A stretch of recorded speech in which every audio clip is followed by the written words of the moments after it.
תודה רבה שהזמנתם אותי לבוא לדבר איתכם על נושא של מניעה של סרטן צוואר הרחם.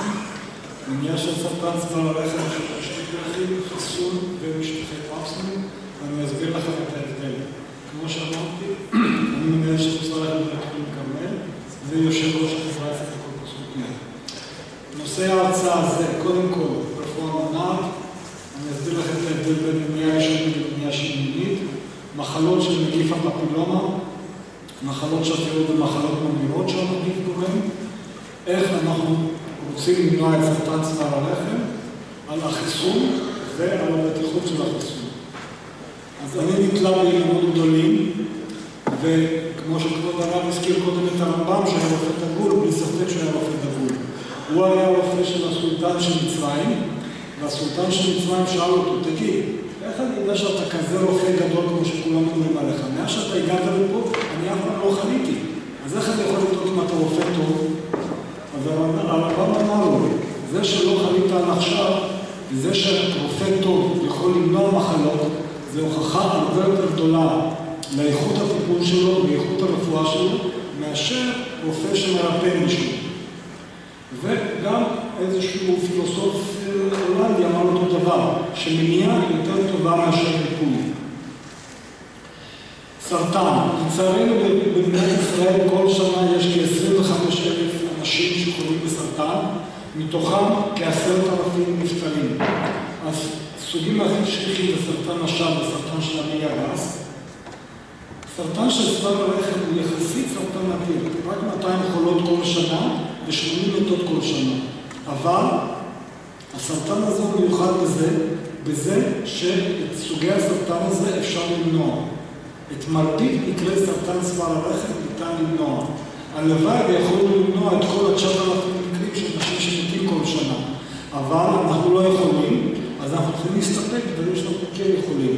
וכיוון שאת הדברים האלה אפשר למנוע, אני אסביר לכם מדוע זה כדאי ומדוע זה אפשרי. סרטן צוואר הרחם הוא הסרטן השישי בשכיחותו בנשים צעירות. זה נשים מגיל הפוריות, נשים מגיל 44, אימהות וילדים קטנים, שחלקם חולות במחלה לפני שגמרו ללדת, והמחלה פוגעת באפשרות פריון שלהם, באפשרות ילודה. אני לא מדבר על זה שזה פגיעה באיכות החיים במחלות, ואני לא מדבר על נשים צעירות שנשארות יתומים קטנים ללא אימא.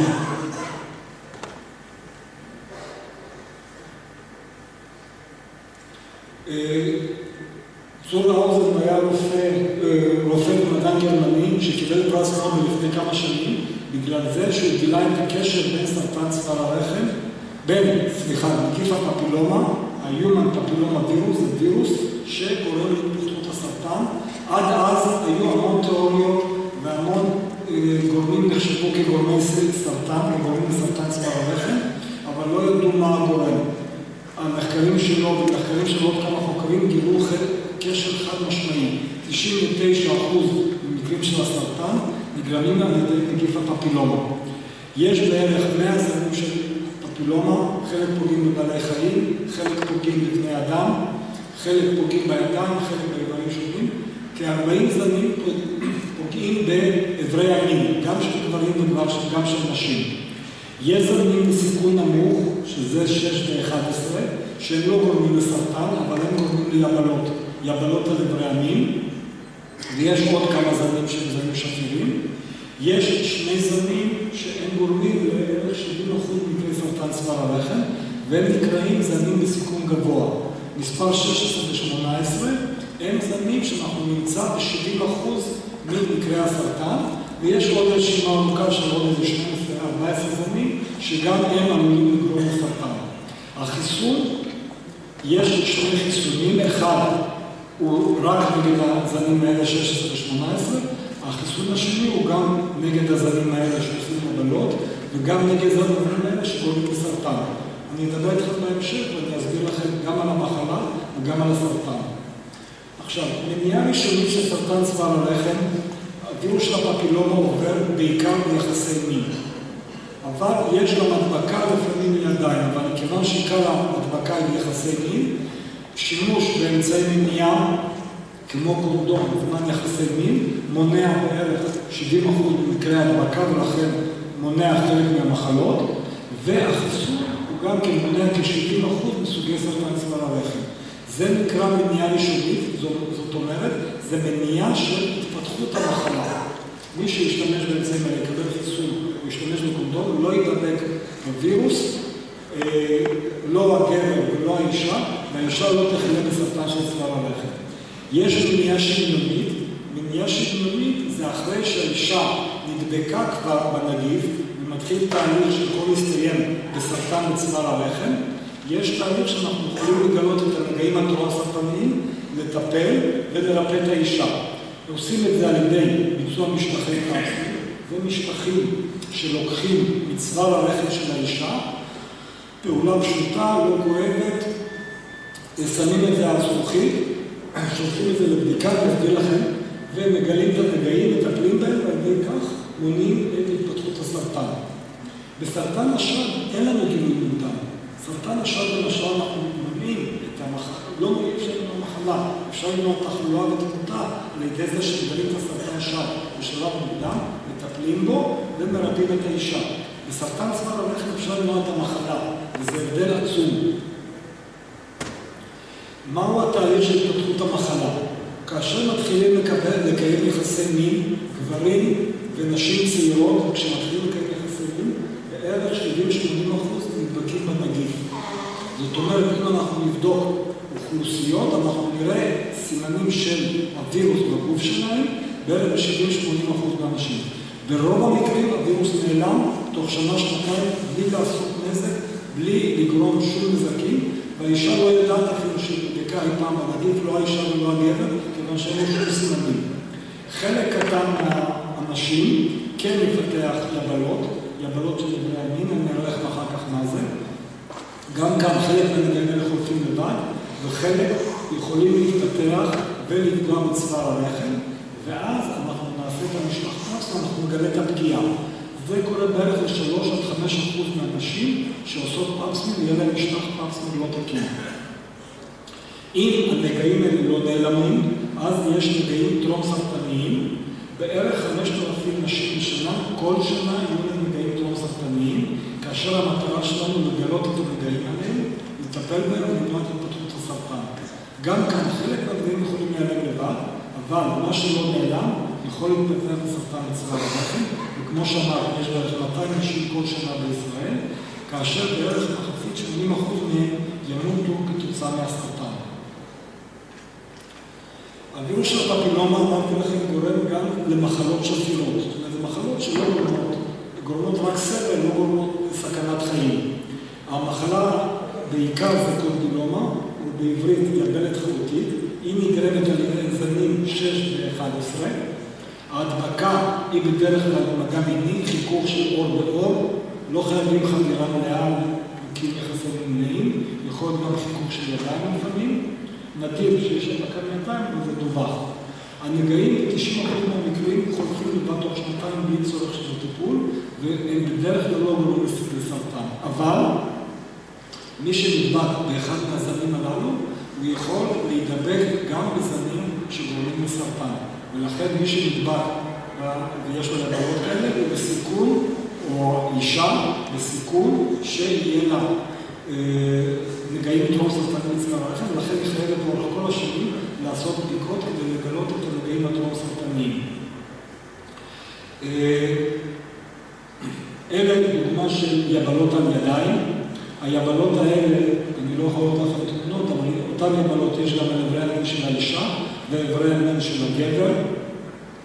ככה נראות היבלות כשהן קטנות, כשהן רבות ומפושטות על כל איברי המין, תאמינו לי שזה לא מראה נעים, ותאמינו לי שהבושה של הגבר והאישה שחש כתוצאה מהסטיגמה, כתוצאה מהפחד להדביק, כתוצאה מהחשש מסרטן, זה גורם לפגיעה מאוד קשה באיכות החיים, בחברת החיים. אנשים נמנעים לקיים יחסי מין, נמנעים להתקשר ולבנות זוג בגלל החשש והפחד שהם ידביקו אותם. היבלות האלה יכולות להיות גם על בפה, בלוע, גם על מיתרי הקול של ילדים קטנים, בעיקר ילדים שנולדו לנשים שסבלו מיבלות בזמן ההיריון, והילדים האלה נולדו דרך תעלת לידה עם יבלות, יש להם יבלות במותר הכל. כל המחלות האלה זה מחלות שקשה מאוד להיפטר מהן. הטיפולים שלנו הם משחות מקומיות, יש משחות מסוגים שונים שאפשר למרוח, אפשר לעשות הקפאה, צריבה, אידוי מלייזר. כל הדברים האלה הם די לא מיונים, די מטרידים, וזאת מחלה שמאוד מאוד מטרידה ופוגעת מאוד באיכות החיים של האנשים, למרות שזאת מחלה שפירה. חיסון ימנע ב-99% את כל המסכת הזאת. אני אראה לכם בהמשך שהחיסון הוכיח יעילות של 99% בארצות שהשתמשו בחיסון. עכשיו, הווירוס של הפפילומה גורם גם למחלות ממאירות, מחלות סרטניות שמסכנות חיים. זאת הרשימה של המחלות שנגרמות על ידי נגיף הפפילומה. סרטן צוואר הרחם זה הסרטן הכי שכיח שהוא מחקר הכי הרבה, וב-99% מהמקרים אנחנו נמצא עדות של זיהום של הווירוס. זאת אומרת, הווירוס הוא הגורם להתפתחות של סרטן צוואר הרחם. סרטן של פי הטבעת, גם כן, ב-84% מהמקרים בסרטן של פי הטבעת אנחנו נמצא עדות של הדבקה בווירוס כגורם. סרטן זה סרטן שפוגע גם בגברים וגם בנשים. אצל כולם אנחנו נמצא את הנגיף של הווירוס. נרתיק, סרטן של הנרתיק של האישה, גם כן, קרוב ל-70% אנחנו נמצא את הווירוס. סרטן של איבר המין הגברי, במחצית מהמקרים אנחנו נמצא את הווירוס. סרטן של צוותי הנרתיק של האישה, גם כן כמעט ב-40%. וכשליש מהמקרים של סרטן של פה ולוע, שוב נגרמים על ידי נגיף של הפפילומה. בכנסים האחרונים של הגינקולוגים שמדברים על הנושא הזה, שליש מההרצאות זה רופאי האף-אוזן גרון שבאים לדבר על סרטן של פה ולוע שנגרם על ידי נגיף הפפילומה. עכשיו, לכל סוגי הסרטן האלה הם פחות נחקרים בגלל שאין שלב טרום סרטני כל כך ארוך כמו שיש בסרטן צוואר הרחם. סרטן צוואר הרחם הוא הכי נחקר בגלל שא' הוא הכי שכיח, וב' בגלל שיש לו שלב טרום סרטני ארוך שאתה יכול לבדוק, אתה יכול לעקוב, אתה יכול לטפל ואתה יכול למנוע סרטן. וכמעט כל סוגי הסרטן האלה אין שלב טרום סרטני, או שאדם בריא או שמתגלה סרטן.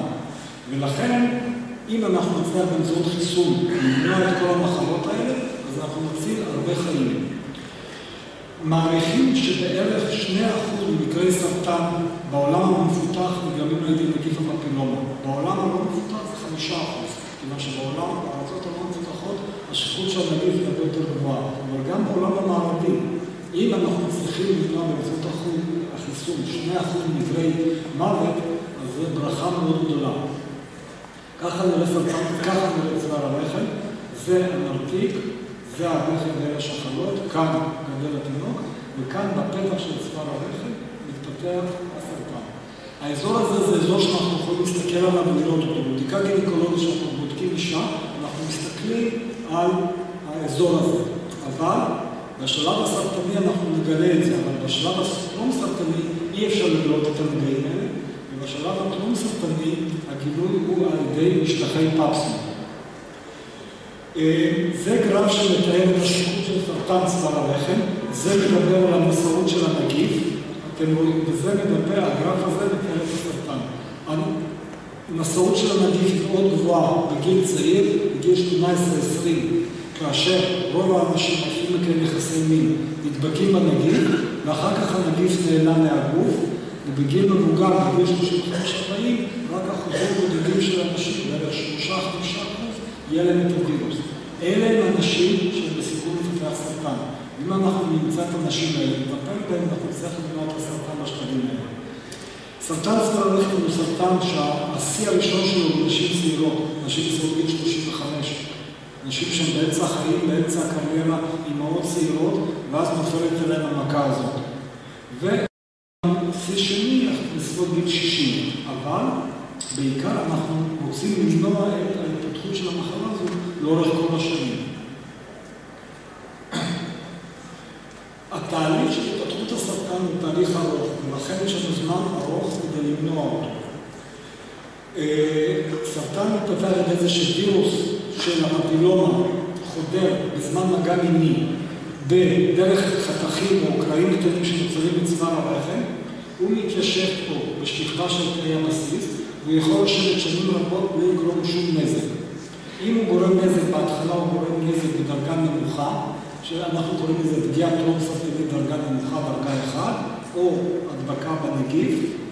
רוב הנגעים האלה חולפים לבד, ולכן אנחנו כמעט לא מטפלים בהם, אנחנו עוקבים. אם הנגע מתמיד הרבה שנים הוא לא נעלם, אנחנו כן מטפלים בזה. אם הוא לא נעלם, הוא מתקדם, הוא גורם פגיעה מכל העומק של צוואר הרחם, ואז הנגע טרום-סרטני בדרגה 2-3, והנגעים האלה, שוב, אם לא מאבחנים ולא מטפלים בהם, הם יכולים להתקדם ולגרום להתפתחות של סרטן. סרטן קורה ברגע שהתאים האלה עוברים את הממברנה הזאת, את השכבה של תאי הבסיס, וחודרים לתוך הגוף. התהליך הזה הוא ארוך, הוא לוקח 10-20 שנה, והמטרה שלנו לגלות את זה בשלבים האלה, לטפל כדי למנוע את התפתחות הסרטן. והארצות שעושות את זה באופן מסודר הצליחו להוריד את התפתחות הסרטן ב-70-80%. הגילוי מתבסס על גילוי של רופא יווני בשפעת המקורר, שבשנות ה-40 הוא אסף תאים מצוואר הרחם בנשים, והסתכל על התאים האלה, וראה תאים של סרטן. ואז הוא אמר, בואו נאסוף תאים, נסתכל על מיקרוסקופ, אנחנו נגלה את התאים הטרום-סרטניים, נטפל באנשים ונמנע את הסרטן. ומאז השיטה הזאת התפתחה מאוד, כאשר אוספים תאים, שמים אותם הזכוכית ומסתכלים על הצורה של התא, ורואים אם התא הוא נורמלי, או שפגיעה בדרגה ראשונה, פגיעה בדרגה שנייה, או חשד לסרטן. במידה, זה נקרא משטח פפסמיר, זאת בדיקה שהיא לא כואבת, זאת בדיקה שכל אישה צריכה לעבור פעם ב3 שנים, גם נשים נשואות. והדבר היחידי שגורם קצת דימום, ותמיד שואלים אותי להגיד האם זה דימום מהרחם או מצוואר הרחם, אז אני אומר, לא, תגידו שזה לא דימום מהרחם, זה רק שהשקיף מצוואר הרחם, לא צריך לשמור על שומר נקיים, כיוון שאני משפשף רק את החלק החיצוני של צוואר הרחם. מבחינת טהרה אין זה בעיה בבדיקה, גם אם האישה מדלת את הצו. וכמו שאמרתי, המטרה לגלות את הנגעים הטרום-סרטניים ולמנוע את המעבר לסרטן. איך עושים את זה? ברגע שיש פפסמיר לא תקין, המשטח לא תקין, הרופא, רופאת האנשים שלקחו את הבדיקה, מתקשרים לשאול אם הבדיקה לא בסדר, היא באה אליי לבדיקה, ואני מסתכל באמצעות מיקרוסקופ על צוואר הרחם. מה שראיתי חלקות באמצעות של צוואר הרחם, אני מסתכל במיקרוסקופ בהגדלה, אני רואה שיש שם אזורים של חשודים לסרטן או לפגיעה טרום-סרטנית, אני לוקח ביופסיה, לוקח חתיכה קטנה שנשלחת למעבדה, ואז במידה ובאמת יש פגיעה טרום-סרטנית, כדי למנוע את התפתחות הסרטן, אנחנו קורטים את החלק הזה של צוואר הרחם, את הכניסה לרחם. זה תהליך פשוט שלוקח 5 עד 10 דקות, הוא לא פוגע בפוריות, הוא לא פוגע באפשרות של נשים ללדת אחר כך, והפעולה הפשוטה הזאת מצילה חיים. במקרים יותר קשים, לפעמים צריך לעבור פליטת רחם. יש נשים שנאלצות לעבור פליטת רחם בגלל שהנגע חדר ונכנס פנימה וכו' וכו'. אבל במידה והממצאים האלה מתגלים בשלב מוקדם, אז האישה לא צריכה לעבור פליטת רחם, היא רואה את הניתוח הפשוט הזה, והיא יכולה להמשיך ללדת אחר כך כמעט ללא סיכונים. אז זה נקרא השלב המניעה השניונית של המחלה. לא כשאנחנו מגלים את המחלה בשלבים שפגעו בצוואר הרחם, ועל ידי הטיפול שלנו אנחנו מצליחים למנוע את סרטן צוואר הרחם. ועכשיו נדבר על המניעה הראשונית. מניעה ראשונית, כמו שאמרתי לכם, זה מניעה כדי למנוע בכלל התפתחות של מחלה. ואני רוצה לגלות לכם סוד, שהחיסונים הם ההצלחה הכי גדולה של הרפואה. מדוע? בגלל שהחיסונים הצליחו ב-70-100 השנה האחרונות להוריד ב-99% מחלות שגרמו למוות של מיליוני אנשים בעולם. מחלות כמו קרמת, חצבת, חזרת, שעלת, שיתוק ילדים, הדלת צפדת. משנות ה-20 וה-80 של המאה לפני 100 שנה, המחלות האלה פגעו במיליוני אנשים בעולם. החיסונים הצליחו להוריד ב-99% את המחלות הללו. מחלה כמו אבעבועות שחורות חיסלה מחצית מאוכלוסיית אירופה במאה ה-15. עכשיו, כשאתם מסתכלים היום על הטבלה הזאת, אני קראתי בחוברת שאתה חילקת, שאחד הרבנים טוען שלא צריך חיסונים בגלל שאם להשתמש ברפואה טבעונית וכו', אז לא יהיו מחלות. אני רוצה להזכיר לכם שמהאדם הקדמון עד ימינו, או מהאדם וחווה עד ימינו, אנשים היו טבעוניים, ובכל זאת היו את כל המחלות הללו. המחלות האלה נעלמו לא בגלל הטבעונות, המחלות האלה נעלמו בגלל החיסונים. וכיום כל הטבעונים למיניהם לא מקבלים את המחלות האלה בגלל שכל האנשים מסביבם מחוסנים. יש מה שנקרא חיסון העדר, אבל זה בערך אחר כך. ברגע שכל האנשים מחוסנים, אין את הווירוס. ברגע שאין את הווירוס, אתה יכול להיות טבעוני, אתה יכול להיות סמכותה, אתה יכול לעשות מה שאתה רוצה. אתה לא תקבל את המחלה בגלל שאין את הווירוס בסביבה. אז זה הוויכוח שלי עם הנושא של הטבעונות, אבל המספרים האלה אי אפשר להתווכח. ואנחנו יודעים שבמקומות ששברו את הקשר הזה, למשל הייתה תקופה שברוסיה, אחרי תחילת המשטר הקומוניסטי, לא חיסנו נגד דיפתריה, כרבת. מה שקרה הייתה התפרצות של מחלה, ומה שקרה שהגיעו תיירים מארצות הברית לרוסיה, פתאום המחלה הופיעה, הם לא חוסנו כיוון שהם לא טבעונים, ופתאום הם חלו והביאו את המחלה חזרה לארצות הברית, ואנשים שלא חוסנו, חלו. אותו דבר הייתה תקופה פה בישראל עם הדמת, שהייתה תקופה שאנשים חרדים לא חיסנו את הדמות, ופתאום הייתה מגפה של הדמת. וחיסון, המחלה נעלמה, כשחיסנו גם את הבנים וגם את הדמות. בגלל שבהתחלה, טוב, נגיע לזה אחר כך. אני אספר לכם קצת על אבי החיסון, מי שהביא את החיסון היה רופא אנגלי בשם אדוארד ג'אנר, שהוא לא שם לב שהחולפות, שחלבות הפרות, נדבקו באבעבועות של פרות, היו להם יבלות כאלה על הידיים, אבל הם לא נדבקו באבעבועות שחורות. אבעבועות שחורות הייתה מגפה מאוד קטנית, שחיסלה במאה ה-15 כמעט מחצית מאוכלוסיית אירופה, אבל גם פגע במאה ה-17. אנשים חלו ומתו במחלה, והוא שם לב שהחולבות לא חלו במחלה הזאת. אז מה שהוא עשה, הוא לקח נוזל מהאבעבועות האלה, הזריק את זה בילד קטן, ואחר כך הדביק את הילד הקטן הזה באבעבועות שחורות, והוא ראה שהילד הזה לא חלה. זה היה החיסון הראשון בעולם.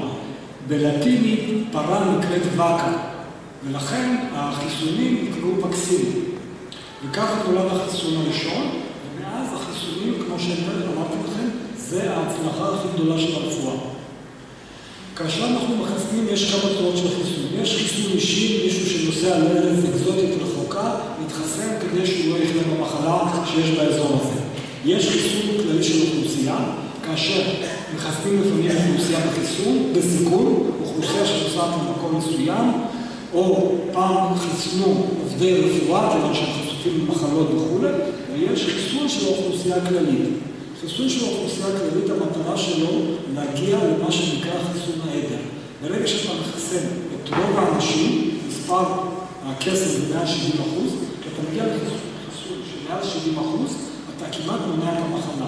אבעבועות שחורות למשל, זאת מחלה שארגון הבריאות העולמי הכריז עליה כמחלה שנעלמה מעולם.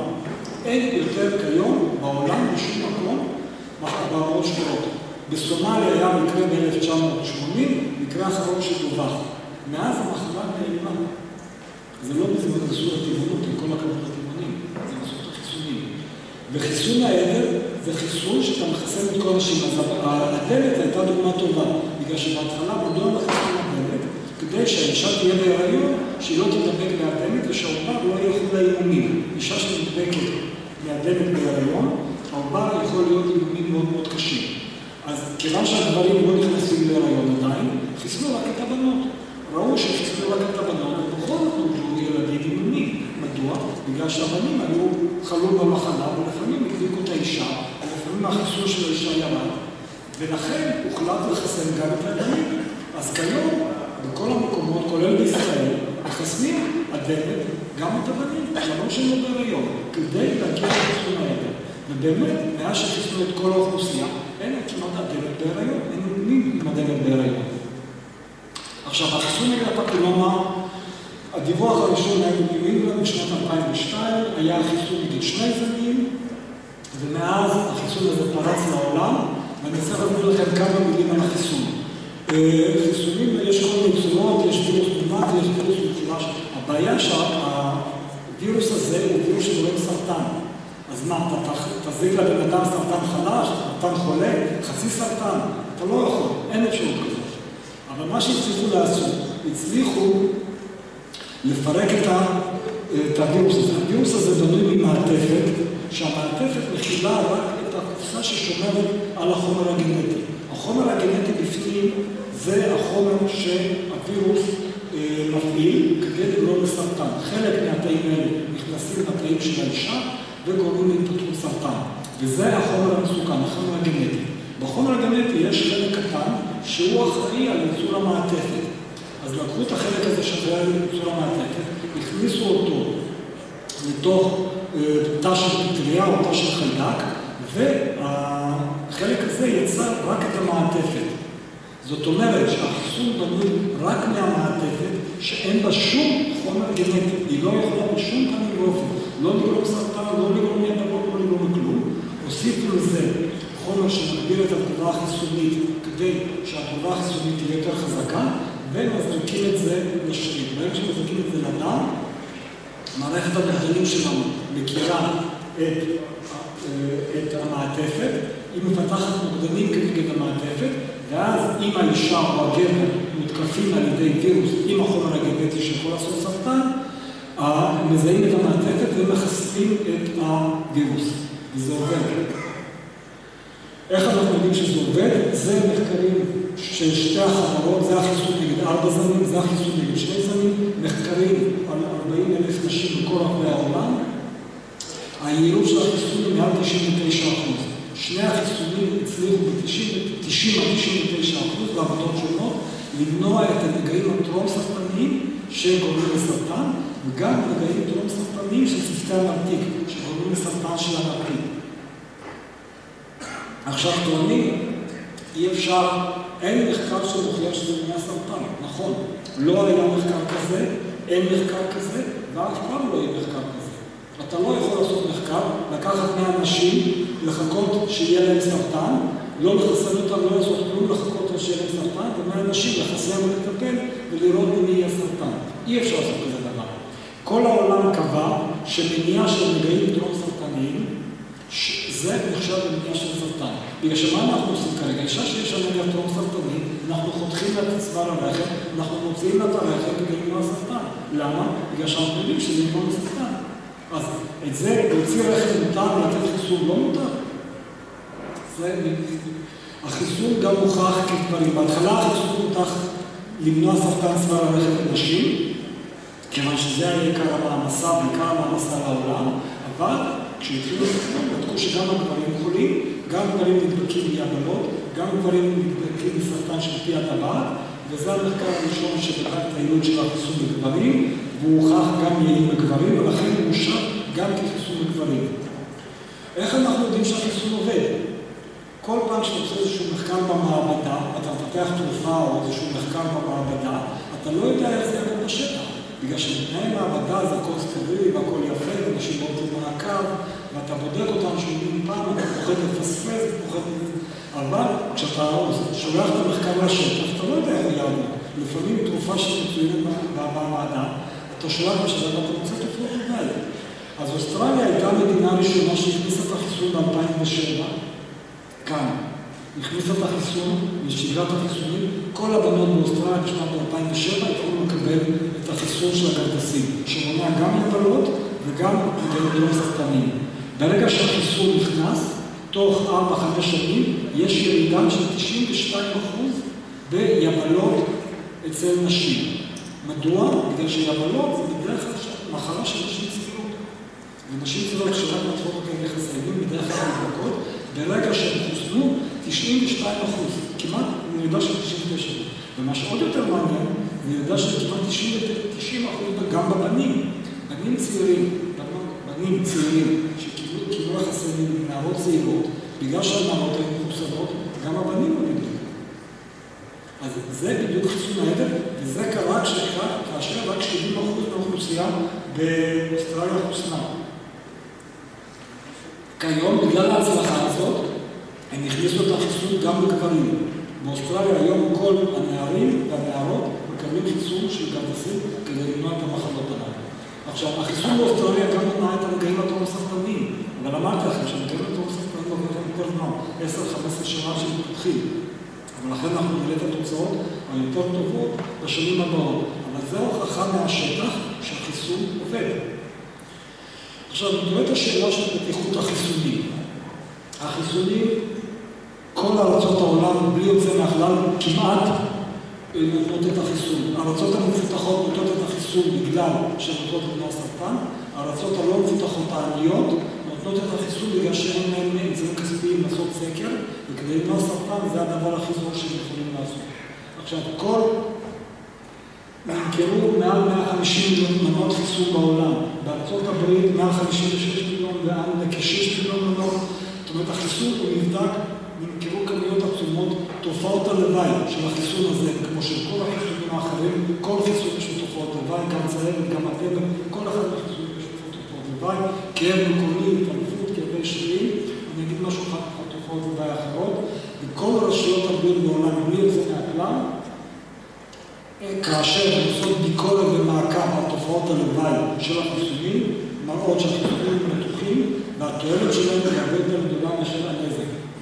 עכשיו, החיסונים ודעות קדומות ומלחמה נגד החיסונים, עוד כשג'אני פרסם את החיסון שלו על פרות, אז האנשים שסך הכל אמרו שיקבלו חיסון ויעזיזו להם פרות מהגוף. זה בערך הרמה של הטיעונים נגד החיסון, וזה רופא בריטי שטען שהחיסון גורם לאוטיזם. בשנים האחרונות המחקר שלו הוכח כמחקר שקרי, והוא נמחק מהעיתון. העיתון שפרסם הודעה שהמחקר הזה נמחק מהעיתון, כיוון שהנזק שהוא עשה הוא בא לישועה. הוא זייף את המחקר שלו, ויש דיווחים. מוות, 2009, ילדה מתה בבריטניה אחרי שקיבלה את החיסון, כל רשתות הטלוויזיה, BBC, העיתונים, כולם כתבו על זה, אבל מה שמתברר למחרת, שהילדה הקטנה הזאת מתה מגידול נפושת, היה לה גידול נפושת הגוף, במקרה היא קיבלה חיסון והיא מתה מהגידול, היא לא מתה מהחיסון. עכשיו, יש דעות נגד החיסון, אין הוכחה שהחיסון מונע סרטן, אז אמרתי, אי אפשר לעשות מה שעושה את זה, יש הרבה הוכחות שזה מונע נגעים טרום סרטנים שזה שווה מניעה של סרטן, זה ימנע 99% מהנגעים של היבלות, ימנע 50% מהנגעים הטרום סרטנים, וימנע כ-70% של הנגעים הסרטנים, בערך תוך 10 שנים אנחנו נראה את זה.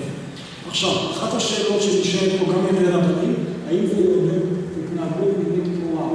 אין עדות בשום מחקר, ובדקו את זה במקומות אחרים, שיש התנהגות מינית ופחדו מאוד שברגע שיהיה חיסון, נערות יתחילו להיות מתאימות. להפך, כל המחקרים גילו שברגע שקיבלו את החיסון, הייתה הזדמנות לשוחח עם האישה, עם הנערה, על בריאות מינית ועל אמצעי מניעה ומניעת מחלות וכו', והיו להם פחות מאשר לנערות האחרות, ואנחנו נותנים הפטיטיס, חוש הפטיטיס, כי זה לא מעודד הזרקת סמים. החיסון יהיה רק נגד 70% מהזנים, זה נכון, אבל 70% זה הרבה יותר מאפס. ועוד דעה היא שבישראל לא צריך חיסון, השירות של הסרטן נמוכה. אז משרד הבריאות לא חושב ככה, הוא מכניס את החיסונים, והשכיחות בישראל, מספר האנשים שמתות בישראל, זה 2.1 מ-100,000. מתוך 100,000 נשים, 2.1 מתות, זה יותר מאשר באנגליה, 2, יותר מאשר בספרד, בארצות הברית זה 1.7. זאת אומרת, במדינת ישראל מתות יותר נשים סרטן צוואר הרחם מאשר בארצות אירופה. מדוע? בגלל שרק 34% מהנשים בישראל עושות את הפאפסים. ואם אנחנו נמנע את זה על ידי חיסון ונמשיך לעשות פאפסים, אנחנו נמנע הרבה מאוד מקרים של סרטן ונציל הרבה נפשות בישראל. אז לסיכום, כיום גילוי מוקדם של נגעים באמצעות משטח פאפסים יכול למנוע את הסרטן שמתפתח עכשיו. בעתיד נערות שיקבלו חיסון לא ייבדקו, לכן זה ימנע 99% מהיבלות ו-70% מקרי הסרטן.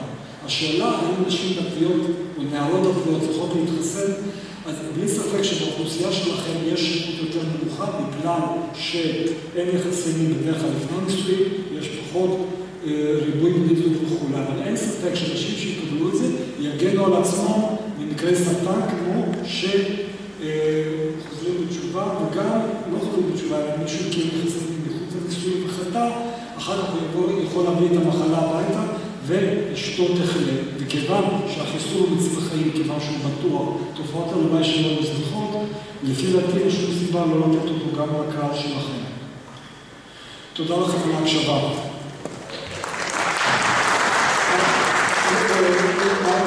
לגבי הגיל הצעיר, אין שום בעיה לגיל צעיר, כיוון שראיתי גם קראתי שיש דעה לתת את זה בגיל צעיר. מסתבר שנתנו את החיסון בגיל צעיר, בגיל 11, רמת הנוגדנים היא מאוד מאוד גבוהה, ונשארת הרבה שנים. אצל ילדים רמת הנוגדנים והתגובה האימונית היא הרבה יותר קשה, אז אין שום בעיה לתת את זה בגיל צעיר,